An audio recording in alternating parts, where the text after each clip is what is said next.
This PSG midfield is like the most functional but technically gifted midfield you could find, because at the end of the day, Enrique doesn't really want them to have the ball too much. They're just there to circulate the ball and get it to, as coach would call them, the Rockets as quickly as possible. And speaking of the Rockets, Desiree Doué had a hell of a game, Tosin. Neymar's child. One of the funniest things I love after the game, he went to Marcelo. I was like, hey, can you tell Neymar about me? Like, tell Neymar I said hi. He's already told Neymar to follow you and message you. And it was really cool to see, like, Neymar has sons while he's still active playing. So, but we've known about Doué. Okay, active playing. Okay, good joke.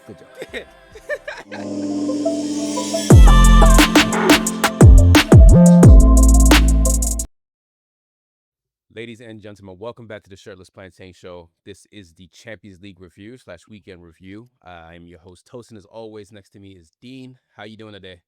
I am well. How are you, brother? I'm good. We're missing Coach, but, he's got other things to take care of. What other things? Fucking piece of shit. Like, why is he not here? I know why he isn't here. Let me tell you guys why he's not here. One, he doesn't love you, listeners. That's why. He doesn't love you like I love you. And second, London is a scummy town filled with Qatari investment, just like Paris. He's out there collecting his bribes from the Malams that just won the Champions League. But let's talk. Let's do this. Oh, man, Champions League final, that game. I have a lot of thoughts, a lot of reactions. I'm going to let Deen talk first. Let him get his initial takes off when we get in depth about what we want to talk about. But go ahead, Deen. How do you feel, your initial reaction, seeing everything yesterday? As I've long revealed on this great podcast of ours, I'm low key an Inter fan on the side. Okay, like I have my reasons. Growing up, a lot of the football we got to watch in Lagos, Nigeria, when we had power, was Italian Serie A. So I picked a team, and I picked a team that had a Nigerian, actually multiple Nigerians, in Juan Kwakanu and Taribo West, and that was Inter. And that's how I became an Inter guy. But over the years, Arsenal has sort of surpassed that fandom, but I've always had a soft spot for Inter. And I have to say, that was fucking humiliating. That was embarrassing. I had to turn it off at 3-0. It was just too much to watch. It was a failure on every possible level, because we don't watch finals aren't played out like that. Finals aren't supposed to be like that. Like, I can't remember a Champions League final feeling that one-sided since, I want to say, United, Barcelona. Yeah. I was always going to bring that up. But yeah, and before that, I want to say Real Madrid Valencia, the 3-0. Like, that was the first like big final. I remember thinking to myself, like, that didn't go the way I expected it to go, So I, for one, as I said on the preview pod, I expected Inter to actually win. I figured the desperation of the situation, them being the older team, having the experience from 2 seasons ago when they also gave a Champions League title to another scummy supported team in Manchester City. I just figured they had everything working for them from a sort of motivational standpoint. But ultimately, it doesn't matter what your motivation is if you don't have legs. It doesn't matter what your motivation is if you're playing against players that are just more talented than you. And I think that game was just a confluence of every sort of failure that a team can suffer in a final game ever. Like, they failed tactically. Inzaghi has his sins to apologize to me personally for. They failed physically. They just didn't have the legs to keep up. I saw Mkhitaryan looking really tired in that game. I saw Barella, who's an Energizer Bunny type player, looking really tired in that game. But I feel like I'm yapping a bit too much. Tosin, you had something to say. Yes, I saw DeMarco's bald spot get bigger as each minute went on. You're not wrong, because I was going to pick on him specifically a little later. But yeah, it was just, and forgetting the age aspect of it, there's also, and this, again, I'm going to bring Arsenal up because that's my main team. But a big part of the reason why PSG Arsenal played out the way it did was because Arsenal did not have their players, and PSG had their players. Okay, Gabriel was missing, Havertz was missing, Gabriel Jesus missing. That stuff piles up. Over the season, you play more games by just having a smaller squad. And PSG, at the time they faced Arsenal, were missing nobody in their squad. Like, literally not a single injury. That stuff matters. And it was the same thing in this game against Inter.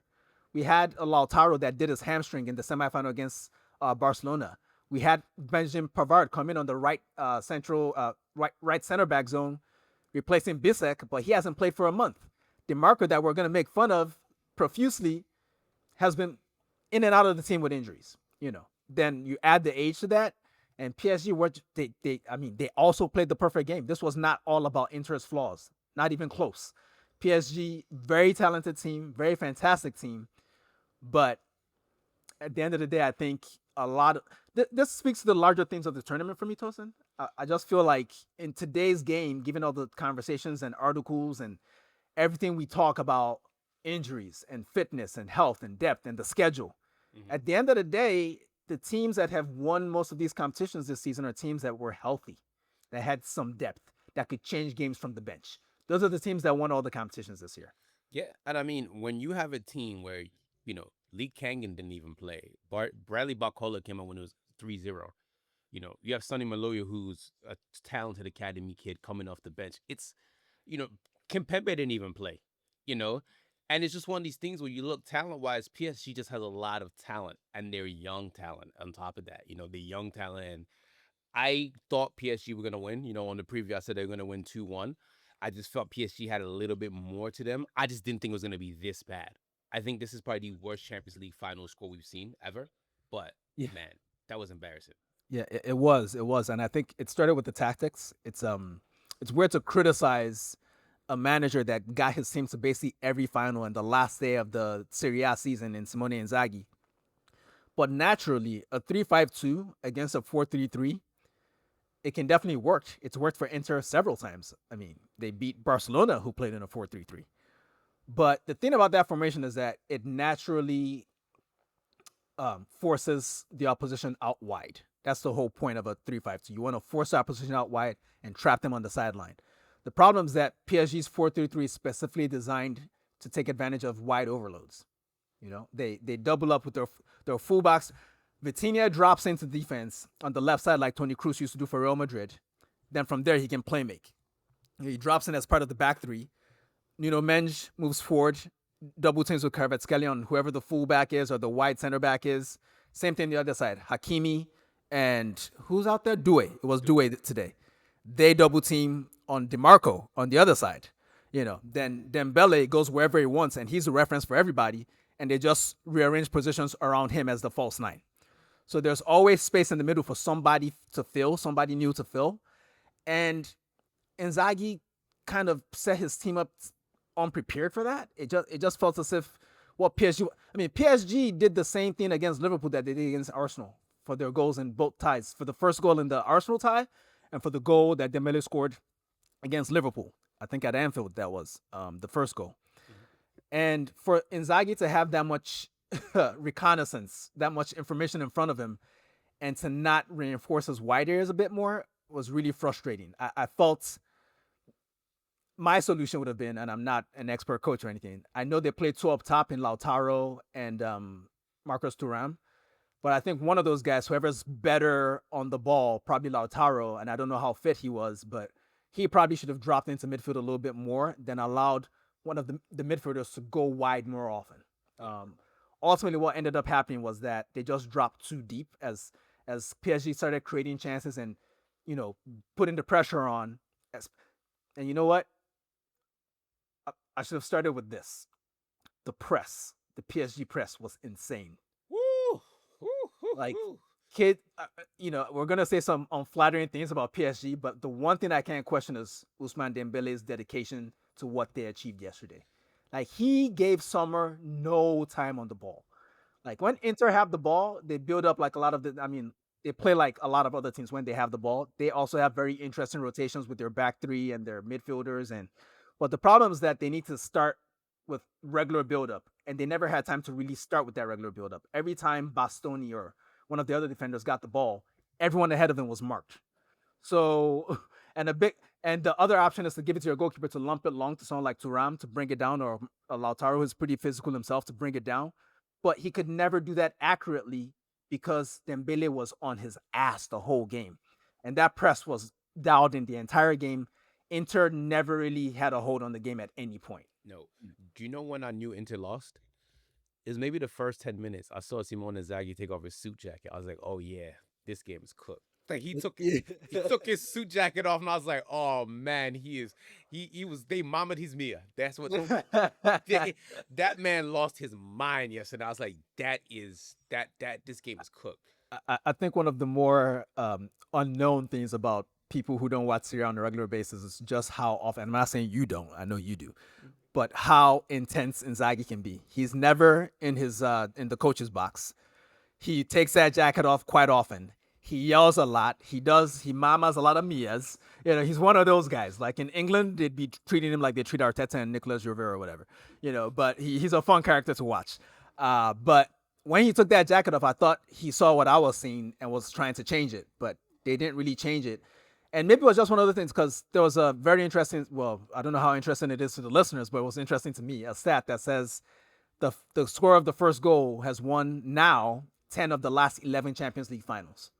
So the first goal makes such a difference in a one-off game, Yep. because essentially what happened was that based on those wide overloads we've talked about already, people overreacted to Kvaratskhelia. Probably an unfit Benjamin Pavard needed more help than necessary. The team dropped too far back. There were too many people on the left side of the pitch. Vitinha has all the time in the world to pick a pass to do a great run from him. He passes it in. If what's his face, Hakimi doesn't finish that goal, Dembele is free on the outside of him to finish the goal. The overload was so successful that literally everyone in a yellow shirt, ugly yellow shirt by the way, looking like a whack ass Dortmund, was on the wrong side of the pitch. The overload, swing it over, textbook coaching goal. Like Enrique would have been so pleased to see that goal. And after that, what does Inter have to do to get back in the game? They have to press forward. They have to go forward. They try to go forward. Barella, one of the most energetic players in Europe, he's tired. He's trying to win the corner, fails to win the corner. Like this is something you see players do all the time. In the final, he fails to win a corner. Kvara wins the ball, plays it up to Dembele. Dembele runs it up the pitch, crosses it over, do a shot, deflects off DeMarco again. Well, DeMarco, who was keeping everyone onside for the first goal, which is why I was mad at him. It deflects off him for the second goal because he tries to turn. He doesn't stay big. 2-0. At that point, we all know the game is over. We all know. Because this wasn't the Inter we saw against Barcelona. No. By the way, I will have to say shout out to William Pacho on that attempt because he's the one that cleared it all the way up. Because the reason why I remember is because I was like, why is this nigga wearing number 51? I'm assuming the reason why you remember is because you watched the game. That and also because why is he wearing number 51? That's what was on my mind. Hey man, I'm sure the answer is somewhere in Ecuador, and he's the first Ecuadorian to win this competition. Apparently, good for them. Good for them. Which I suppose isn't shocking. There haven't been a lot of great Ecuadorian legends in the. I mean, like the guy at Chelsea is probably the best Ecuadorian to ever be in Europe. To be honest with you. And not too much on Antonio Valencia now. Listen, man, when he was dark skinned, I was fucking with him. Now that he's light skinned, I'm not fucking with him. It's that simple. It's that simple. But yeah, the game just basically followed the template of every game. Like when two teams are about, equally matched and one team gets the advantage with the goal, then gets the second goal on the counter, all you got to do is just wait for the spaces to open up. Because the other team, in a one-off game, the other team has to try to win the game. And when Inter came out for the second half, they pressed up, tried to be a little more energetic, and it was a disaster from jump. At no point was that tactical change, that aggression in the press going to serve them well, because either they got counterattacked on, or PSG just played through them in such a casual way that it looked like a counterattack. Yeah, and then when Bissek came on and then got hurt, yeah, that was a wrap right there, because he was coming on for a guy that hadn't played in a month in what's his name, Benjamin Pavard. So for him to come on as a replacement and get hurt within, it wasn't even 5 minutes. Like he went off and I was like, yeah, this is over. But I want to ask you, Tosin, do you think, like when Barcelona destroyed you guys all those years ago and Messi scored that header, apparently his favorite goal in his career, that's hilarious. But from that point on, everyone kind of accepted that this is the new meta of the sport. This is a tactical approach that we're going to try to replicate to become good teams. And to a certain extent, we've sort of seen that extend till now, really. I'd say, because the team that just won the Champions League in PSG is a positional play team, even if they're very much more fluid than a lot of the Pep teams we've seen. But do you think this fluid version of a very talented PSG team that's been put together with billions of pounds is going to be the next most influential style of playing the game? Yes and no. It really just depends on your players. Like that's really all I can say of football. Is like it really just depends on who your players are. Like I understand everyone wants to copy it, but do you have a Kavicha? Do you have a Due? Do you have a Dembele? Do you have a Tina? Do you have do you have these sort of profiles of players? Because that's what's making this team tick. Like, yes, we understand how sexy it looks, But let's call a spade a spade. They have a whole bunch of talented players, right? You can try and mimic it all you want. Like I saw United fans saying yesterday, "Oh, 3-5-2 is dead." It's like, well, it really just depends on your talent, man. Like that's again, like not to bring up Arsenal, but I hate the way people talk about Arsenal. Like that's a very talented team who, once they get their players, that's gonna look like a whole new entire team. So really, to me, it's like, yes, tactics can change or whatever. Like football, there's nothing new under the sun. We've seen it all. We've seen it all. Like we were saying the other day, Bastoni and Beckenbauer. There's so many similarities of like if you go back, like I saw this game from like '92, like a Red Star team versus Milan, and like you can kind of see like, oh, this looks like you could put it in 2025 and nothing looks different. So for me, it just really depends on your talent. Like it depends on your talent and depends on your coach. Because Luis Enrique, for as much as Man United fans were like trying to ride on him and saying like, "Oh, we love Enrique," he's another stubborn man who doesn't change his formation. Like there's a reason why Roma and him fell out because like I want that 4-3-3 and that's what I want to do. So it really just depends on your talent, but it is gonna be sort of a framework for a lot of teams. They're like, okay, I want to take some things from here and put it here. So Yeah, yeah. I guess ultimately, to me, I just don't think, like you said, it's nothing new. So I don't understand people watching what they saw yesterday. I mean, I get being impacted by how dramatic the score was, but ultimately, we're not watching anything new. We're just watching something we've seen for the past 15, 20 years done with really good profiles. That's what it is. We saw this man win a treble with Messi, Neymar, and Luis Suarez. Those profiles are just different. In Suarez, you have like more of a pure nine, so he's not playing false per se, but he can hold the ball up. He has technique. He can dribble from deep. So it wasn't that different. Like it was a lot of back then. It was a lot of Barcelona, and I remember their fans complaining at the time, like, we're not, we're playing too fast. We're bypassing our midfield. That's not the Barcelona way. But they won a treble. So it's sort of a similar thing with this PSG midfield is like the most functional but technically gifted midfield you could find, because at the end of the day, Enrique doesn't really want them to have the ball too much. They're just there to circulate the ball and get it to, as coach would call them, the Rockets as quickly as possible. And speaking of the Rockets, Desiree Doué had a hell of a game, Tosin. Neymar's child. One of the funniest things I love after the game, he went to Marcelo. I was like, "Hey, can you tell Neymar about me? Like, tell Neymar I said hi." He's already told Neymar to follow you and message you, and it was really cool to see like Neymar has sons while he's still active playing. So, but we've known about Due. Okay, active playing. Okay, good joke. Good joke.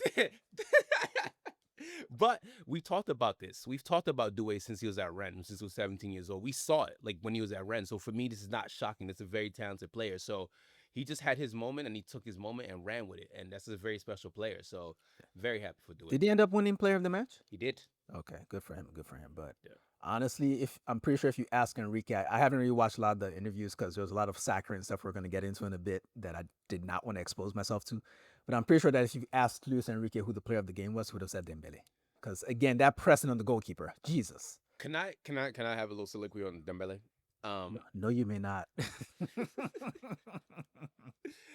I saw yesterday. I said I think Dembele wins Ballon d'Or, and someone was like, he's not even a top 5 player on his team. I was like, yes, he is. It's like let's stop lying. Dembele's a very special player, and we've known he's been great. Like we've known his talent since Rennes. Again, another Rennes player. It's just he just needed to mature, and it goes back to like what we're saying about football. Like not everybody's progress is linear, right? Some people have to take detours to get to where they're going. Like that big money move to Barcelona didn't work out for him. Obviously, he started Dortmund, but he went to PSG and he bought in. Like there's a video that went viral about Enrique talking to Mbappe about pressing and say you have to run like a son of a bitch, right? That's that viral video. Yeah. Dembele's really bought into what Enrique is selling. And it's just about maturity, right? Like everyone matures at different stages of their lives. Not everyone's going to mature at a certain age. Some people have been a grown man since they were 12 years old, Granit Xhaka. There's some people who mature in their 30s. Some people don't mature to their 40s and 50s. Dembele's finally becoming a man. He got married, put down the PlayStation, just become a man, and you can see in the way that he's playing. So I'm very happy for Dembele to finally become the player that he is. So he, to me, should win Ballon d'Or. I think he's had an amazing season. I think that he's been a catalyst for PSG, and they've won a treble, a quadruple actually. We're gonna, be factually correct. And hey, he's done his thing, man. I'm very happy for Dembele. Yeah, it's difficult to disagree with that. I think he wasn't quite the front runner for me because of the league he plays in, but at the end of the day, in the competition that included everybody that's a contender for this trophy, he he lasted to the end. He was the last man standing. So for me, he leapfrogs everybody. But you make an interesting point about Dembele and Due, and just we talk about coaches, we talk about tactics a lot, but ultimately this sport is always going to be about players. It's always been about the players. It will always be about the players. Okay. And it's interesting, like with PSG, up until January of this year, they weren't, even though they were going to win the league at a canter, because again, they're the most dominant team, I guess, in Europe at this point, but in France, definitely by far, they weren't playing at their best. Dembele and Luis Enrique were not on the best of terms. I remember when they came to the Emirates in the Champions League, he didn't play in that game because I can't remember. Him and Enrique had some sort of beef, and a lot of that beef had to do with his system. It was a little too rigid, and people are saying things like, "Okay, we're playing a 4-3-3, but as we move up the phases of the pitch, we're gonna convert to a three at the back." Why is one of those three Nuno Mendes? This is a guy that overlaps like a demon, can underlap like a demon. Like, why is he part of that back three? Why not put one of the less talent? Well, not necessarily less talented, but the profile suggests that someone like Vitinha is a better fit in that back three to play passes to people, as opposed to Nuno Mendes, who is a super athlete, can get up and down the field, provide the overloads that would help Kvaratskhelia. So eventually he listened to his players, and his system became less rigid, became more fluid, and ultimately everybody won. We're gonna get a Ballon d'Or win out of the squad. We're gonna, they won everything, every competition they were in this season. So ultimately players truly determine what the tactics are. Yeah, I mean, I agree with you. I mean, like, I again, not to bring up my team, and I hate doing this, like when we both bring up our teams, but it's like that's the example that we know, right? So I look at my team, for example, right? Like, what can you do when your striker can't hold up the ball? What can you do when your midfielders can't pass the ball? It's like, yes, we understand tactics matter. Yes, tactics are important in any sport. We know that. But at the end of the day, you need players. You need very good players who buy into what the coach is selling. And that's what you call culture. And that's why PSG, I remember when they played against Arsenal early in the year last year, they got smacked. They didn't look like this PSG, but that's what happens when the Uh, players. uh, I would also like to make the point that every time we played them, we smacked them on XG. Hey, War a trophy. I know, War a trophy. I just want to say, and Yeah, we're the only ones to do it. I just want to say, that, Arteta is coming for you niggas, man. He's yeah, coming. Okay, yeah. carry on. So, and it's just, I look at it and it's just like, this is a very talented PSG team, right? Like, you have Desiree Doué, who is one of the best teenagers in the world. You have Kavica, who is one of the best left wingers or whatever position he wants to play at the time in the world. Dembele, who we've known about since Rennes, right? We've known about these guys. Vitinha, who struggled in the Premier League, is a very talented player. Yao Neves is another player who was a £100 million player reported at the time. Fabian Ruiz has always been a talented player. We saw at Napoli, and like he finally is like clicking. So it's just like Marquinhos has been there forever. They have talent everywhere. They have arguably two of the best fullbacks in the world in Nuno Mendes and Hakimi. Then they also have a really good goalkeeper. So your spine of your team is really good. Then you have a coach who is really good as well. So, and it's just right timing. So it's just like, yes, I understand tactics matter. But at the end of the day, it's all about the talent. Yeah, and the talent that PSG have was not acquired cheaply. No, Okay, like just because they're likable and just because they're young doesn't mean that a lot of the stuff that we're hearing in the post game interviews and seeing in the articles that people are probably reading in between listening to our podcast is the route we should be going. I don't want to be the moral arbiter for the universe, but this is still a team that is bankrolled by a nation state. Okay, like most of the teams that we support cannot compete with that. Okay, they're doing their best to compete, but just technically, if it's just bag for bag, we're not competing with that. I read something about the PSG starting 11 in yesterday's game only had two players that cost less than 50 million. The goalkeeper who came for free, which means that they're paying him a shit ton of money in salary and wages. That's Donnarumma. And I believe Fabian Ruiz did not cost 50 million. Everybody else cost at least 50 million. and I want to add to that point where, because I talked about this yesterday on my personal Twitter. I understand they spend a lot of money, but also some of these teams spend money stupidly. And I understand, like PSG, they send a Randall Colomwani. They have a whole number 9 Goncalo Ramos on the bench. Like, yes, they have a crazy amount of money they spent to get to where they're at, right? But it's just, this is the game, man. Like, it's unfortunate that this is where football is, but we're a day late and a dollar short. You know, It once it doesn't mean that we don't have to comment about it. oh no no That's the no one thing. Like yeah yeah for sure. But like when Roman was running around all crazy with Chelsea, when the Glazers did leverage buyout, we let the cat out the bag a long time ago. this is true, but some of us have been bitching the whole time. Some of us are children of Arsene Wenger. Some people told us that we were broke. That would be people like you prick. But you know, whatever. United fans, I remember what you motherfuckers used to say. Now we're all fucked. How about that? Yeah. Hey, I since I was 15 years old been saying we hate the We can't Glazers. verify it. I'm just gonna tar you with the same brush I tar all Man United fans with. You people know nothing about football, and you're all terrible people that are glory hunters and support players that flip their fans off in Asia. Disgusting culture of a club. Ugh. Hey, Ugh. I grew up on a player who kicked a fan at Selhurst Park, and I'm proud of it. See, see, you guys are scum. Always been scum. You guys don't like culture. You like winning. That's all you like. Well, let me ask you this then. Inter, they essentially got to the finish line in every competition they entered this season and won nothing. hmm Is their season a failure? Yes, and yeah. I mean, they went 0 for 3. They went goose egg. No Italian Cup, no Scudetto, no Champions League, and it's looking like Inzaghi's gone. So who had a better season, Inter or AC Milan? Nobody. they No, you got to answer the question, man. Inter did. Okay. Why? I If mean, their season was a failure, how is their season better than AC Milan's? They won a cup, right? AC Milan finished ninth. In the league. Yes. Damn. So what is the conclusion from your statements? Like if you combine those statements, like Inter lost in every final and their season was probably a failure since they might end up losing their coach Saudi Arabia. I think you should go get that bag because at some point you need money. He's been squeezing water out of rocks for years. Okay, like playing a how old is Henrik Mkhitaryan? That nigga older than me. I think he is. I generally think he's almost. I think he's almost 50. He's 58. Okay, boom. How you going to win a Champions League with a 50-year old? Like go ahead and make some Saudi money, come back. There'll be a job waiting for you in 2 3 years. You know, go make that money. All right. But if their season's a failure and Milan, who actually won something, finished ninth in the league, how's a failed season better than a season where somebody won something? My What are we brother, saying then? my brother in Christ, I'm so glad you said this because I've been trying to formulate this as an article. I've been trying to formulate this as a tweet, and I'm gonna try and do a stream of consciousness right now.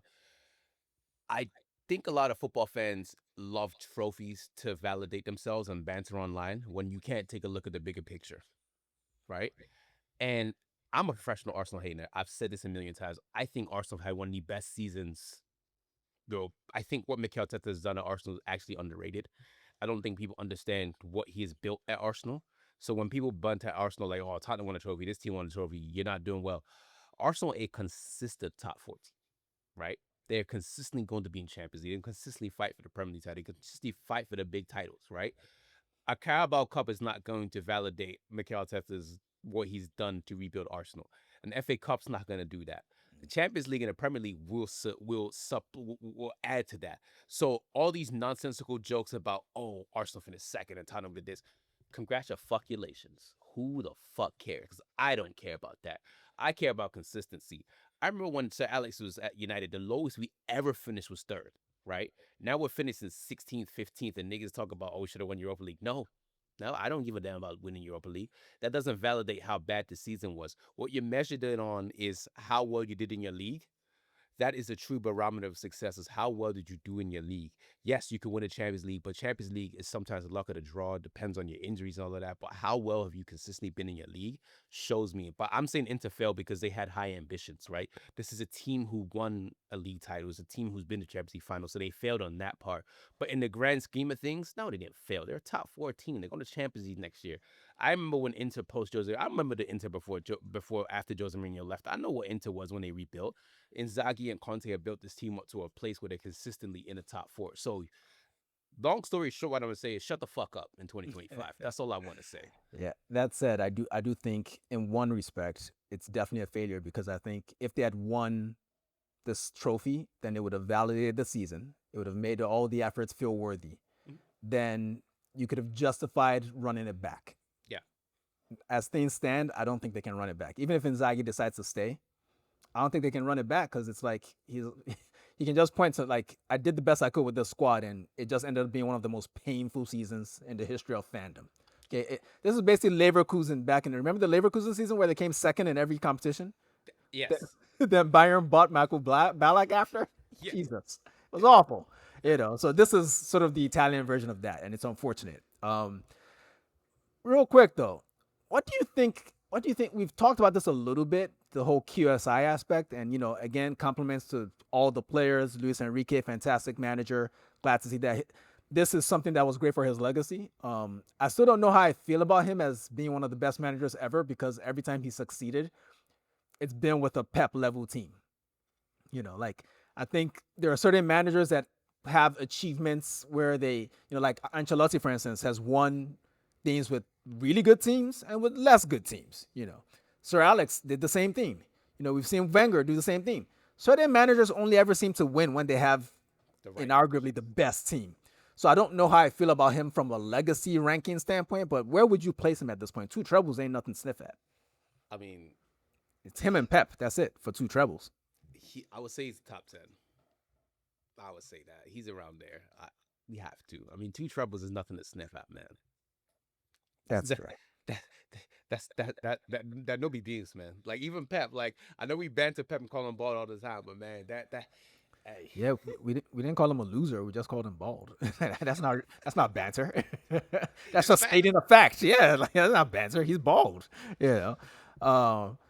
It's I mean, I've generally enjoyed watching his teams. Almost like, again, as a child of Wenger, that's almost the barometer for me. It's like, how well do your teams play and win? Like Mourinho is one of the most successful managers ever. I did not enjoy watching most of his teams. I just didn't. Never did. No matter what they were winning. I did like the Real Madrid team that overtook Barcelona in La Liga. That team was good. Some of the Chelsea teams were okay, just attacking wise. But for the most part, I've never really enjoyed watching Mourinho teams. Like Inter winning the treble with Mourinho, a lot of that shit was ugly. A lot of it was ugly. I didn't like it. Even when we had Mourinho against Ajax in the Europa League, I want to poke my eyes out. Oh, that was awful. That was awful. Wait, did you guys win that on penalties, or was it like a 1-goal win or something? Andre Onana was in goal. What do you think? I see. Hey, man, Onana was good for Inter. That's the Onana I know. All right, man. One last thing. What do you think is, I mean, leaving the media stuff out of it, what do you think is behind this urge? We've seen a lot of stuff trying to portray PSG as these likable underdogs, and I'm like, no, they're owned by the second richest nation state involved in the sport. Like, what are we talking about here, man? Like, what is this urge to like make them cute? Like, I don't get it. Why can't this be a really good team that finally won after spending billions of dollars? I'm gonna put it in italics. Culture. PSG are cool. They got the Jordan brand. They got the Dembele. They got all the cool players. They got the Doués of the world. They got the sexiness. And everybody hates Mbappe now for some reason. So now when Mbappe's gone, everyone's like, see, we're going to beat him with a stick. I saw Bill Simmons tweeting about Mbappe. I'm like, yo, chill out. Like, we're doing too much. We're doing too much about Mbappe now. Like, yeah, let's play our lanes, please. My thing about Mbappe, and like I wanted to bring this up because this is a guy who literally has 5 goals away from having the most goals ever in the World Cup history. Not Pele, not R9, not Van Basten, Mbappe. Like let's. I'm not impressed by someone overtaking Miroslav Klose. I'm just not. Sorry. Oh, I understand it. You are the greatest antagonist ever. Just trust me on that. If there's someone who can hate you and find hate in anything, it will be Dean.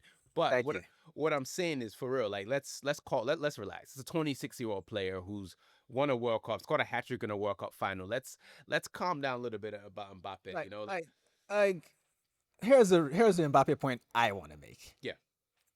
People realize that he scored 31 league goals this season, right?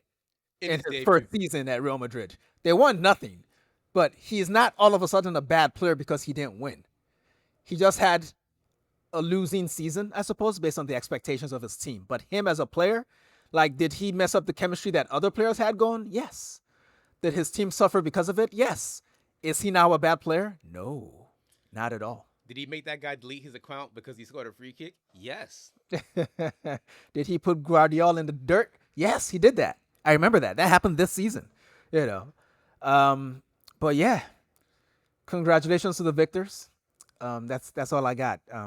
Yeah, that's all I got. Shout out QSG. They did it finally. Yay! Yeah. And Inter, man. Let's just tear it down. It's time. Yeah. It's time. Let's get the young niggas in. And at Cherby, it's been a good career, but call it. Yeah, you beat a lot of things, but you didn't beat your path to a Champions League final. You even beat racism allegations. So Yeah. which to me is bigger than a Champions League final if you really think about it. Like no one thinks of Serbia as a racist right now. No, no, no, Yeah. no, no. We got some quick bits for you guys. Conte staying at Napoli. Thoughts? A good thing. That must mean they're gonna spend money. Yeah. Come get Garnacho. We got something for you. And give us Osimhen. Gasparini is not going to Juventus. He's going to Roma to replace Ranieri. How do you feel about that? That makes perfect sense because as Juventus are in the Champions League, so when I saw that he had those options, initially I thought to myself, I mean, it's Juventus. They're the biggest club in Italy, no matter what we say about them. But they've also been the most disorganized club in Italy for what feels like a decade at this point, ever since the Calciopoli thing, like whether it's management, whether it's how often they fire coaches. I mean, they just fired the guy that fired Thiago Motta. So, why would you want that job if you have the option of more stability at Roma, where Claudio Ranieri has put them in a good spot, So it's not Champions League, but he'll have fun there. And Marco Silva's linked to Juventus. I like that. I don't know if he's big enough for Juventus fans because they're a bit like, I mean, they're the biggest club in their country. It's Juventus. I don't know if he's big enough, but he's definitely good enough, I think. He's a good coach. Allegri's back at Milan to replace Conceição. We knew Conceição was gone. That was a long time. So, yeah, I don't know. Like, what did Juventus do? Like we said, Marco Silva's linked, so we'll see what they do. Why don't they just keep Tudor? They fired someone for him. He came in. He achieved the assignment. Like, why? Like, I never understood that. It's kind of like you guys getting rid of Van Nistelrooy mid-season when he could have just seen the season out. Then you bring Amorim in for the summer. You know why? Galaxy brain. That's why. It's crazy, man. Insane. Yeah. Leave Tudor there. Yeah. Liverpool got a little bag for Trent, £10 million. So. Oh, so does this mean would they now give him props now? They don't get to boo him anymore? No. Because that was the big issue, right? He's leaving for free. We're not making any money off him. All right, slave masters, you got your little 10 pounds or whatever. Congratulations. You'll never walk alone or whatever they say over there. Whatever it is, whatever gang says. You never go window shopping alone. Yeah, whatever. Leverkusen said $5 million for Jonathan Tah for the Club World Cup. So Leverkusen is playing hardball on Bayern Munich. They say no, we're gonna stand up. Yeah, that seems fair. I mean, if Bayern won him a little earlier, they should pay for the privilege. I mean, apparently the winner of the Club World Cup makes 140 million. It's a big prize. So if you're getting that much money, a $5 million investment up front to maybe win it, it's probably worth it. I mean, Real Madrid just spent 10 on Trent. Yeah. By the way, LAFC just qualified for the Club World Cup yesterday. Dennis Bouanga scored like the 115th minute, so they beat a Mexican team. So America. Who did they beat exactly? Club America. Club America. Yeah. Nice jerseys, nice gowns, beautiful gowns. 130 million for Florian Wirtz. Seems fair. He's that good. There are certain players we can all, I mean, agenda on the internet, whatever, but there are certain players you watch, and if you understand even the basic aspects of the sport, it makes sense that you spend that much money on them, But not Moises Caicedo, not him. Cesc is trying to leave Como, go to Leipzig. That is his nature, man. Like, it seems like he has a good thing there. I feel like he should spend at least another year or two before. There'll always be jobs for someone as respected as him in the game. I don't understand why he's agitating so much. Like, surely he doesn't have a need for money. Fuck. I mean, it's Cesc, Pep Linders is going to Pep Guardiola. And they are trying to create Pepe soup. I don't know, man. I read fucking Pep Linders' book titled Intensity all those years ago, and there's a reason why he worked with Klopp. They seem to get along from a football aesthetic standpoint. I mean, there's not that much difference at the end of the day. Good players are good players, but I just don't. It'll be interesting to see what impact, if any, he has on Pep. Put it that way, because I just feel like this won't last. It just doesn't make sense to me, man. I don't know. It's interesting. Nice that he tried to coach on his own and accepted that, you know what? Maybe I'm not that guy. Two manly men just going at it. That's what These they are are. not manly men. These are twerps. Neither one of them can outlift me. You're not a manly man if you can outlift little old me. Come on now. I mean, very few people can lift the size of Mushin, so you know. And last but not least, Manchester United have announced that they have signed Matheus Cunha officially. Thoughts on that? Congratulations. He's a good player. It's probably a good value buy as well. It's been a while since I've seen United make a decision in the transfer market where I thought to myself, okay, that sounds about right from a an expenditure standpoint. And I think if things go well, and obviously I hope they don't, but if things go well, this guy could be the equivalent of sort of like a Cantona type figure. Like he has that sort of aura about him, I think. And with the right coaching and the right support in other areas of the pitch, he could really do something for your club. Yeah, I'm excited about it. He'll arguably probably be the best Brazilian to ever play for United if things go well. We've had about 9 Brazilians at this point. He's Casemiro. no fucking Kleberson, I'll tell you that much. Yeah, he ain't no Cleberson. He You're ain't no right. Kleberson. He ain't no Rodrigo Possebon either. So He ain't even no fucking Jemba. Like fuck out of here, bro. yeah, but we'll see how it goes, man. I'm nervously, cautiously optimistic about United. I said a whole lot of words that make no sense just now. A whole bunch of oxymorons. This is basically saying I'm being a bitch about my team. That's the long and short of it. I thought you were saying United fans are all morons. I agree. Me too. I didn't say it, but I agree. All right, take us out of here, moron.